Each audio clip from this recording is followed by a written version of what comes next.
Mais en réalité, il n'observe que des reflets déformés de quelque chose de plus grand. Certains analystes utilisent cette métaphore pour réfléchir au système moderne, en particulier au système financier mondial. L'argent, dans ce contexte, pourrait être vu comme un symbole collectif, un accord social sur ce qui a de la valeur. Mais si la valeur dépend d'une croyance collective, alors la véritable source de richesse se trouve peut-être ailleurs. Dans la connaissance accumulée, dans la créativité, dans la capacité humaine à imaginer et à construire de nouveaux systèmes.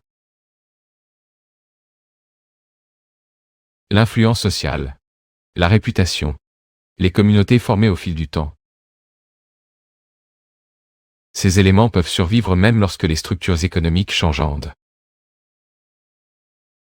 L'histoire montre que les systèmes financiers ne sont pas permanents. Les empires émergent. Les monnaies disparaissent. De nouvelles structures économiques apparaissent. Dans ce contexte, la capacité d'adaptation devient une forme essentielle de richesse. La connaissance, la communication, la créativité.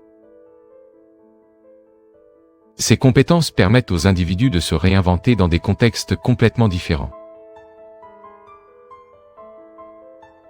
En même temps, les transformations technologiques créent de nouvelles questions sur le pouvoir et le contrôle, surtout avec l'avancée de l'intelligence artificielle.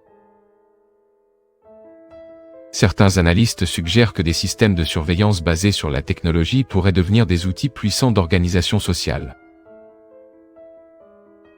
Les plateformes numériques sont déjà capables de collecter d'énormes quantités de données sur le comportement humain. Préférences, intérêts, modèles de consommation. Ces données permettent de comprendre et même d'anticiper les décisions individuelles.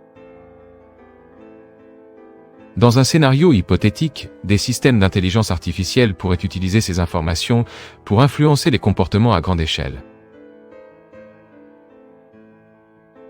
Cette possibilité soulève des débats sur la liberté individuelle, la vie privée